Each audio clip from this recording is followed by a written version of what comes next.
Thousands, by the way, were stranded Sunday as U.S. airlines canceled nearly 8,000 flights through Tuesday ahead of the two storm systems converging over the East Coast. Wall Street Journal's Jack Nikas has the details. Jack, thanks for joining us. Thank you.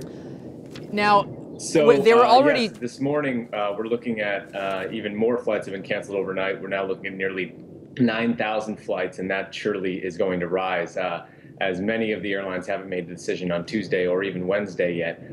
So many flyers across the U.S., internationally. I got an email from graduate students in South Africa stranded today. They're going to have to wait until Wednesday, potentially Thursday, Friday, to get back to the East Coast. Okay.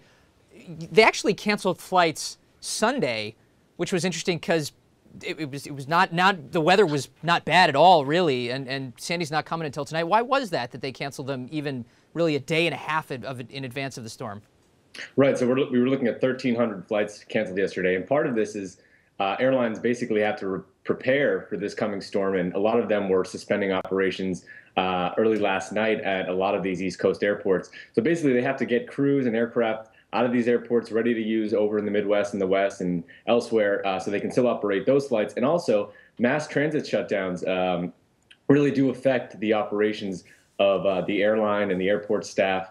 So, they have to have people available. And obviously, with the New York City shutting down some of its transit services, they just couldn't have the people. So they had to sort of be preemptive there. Jack, how long will it take to recover from a shutdown like this? It really depends on the conditions on the ground. Obviously, as I said, the transit system has to be back up and running at full speed. They need to make, they're definitely at risk of flooding. LaGuardia Airport's only 4 feet above high tide. It depends how their buildings, sort of make out in the storm. But, they should be up and full running, by later this week. But, we'll see how sort of the storm plays out. Jack, these are some of the biggest airports for these airlines, so it's a very big deal. Okay, just briefly, we only have a few seconds, but tell us, we were talking about the storm surge, potentially 6 to 11 feet around Long Island. LaGuardia's on the north end of Long Island. JFK's on the south coast.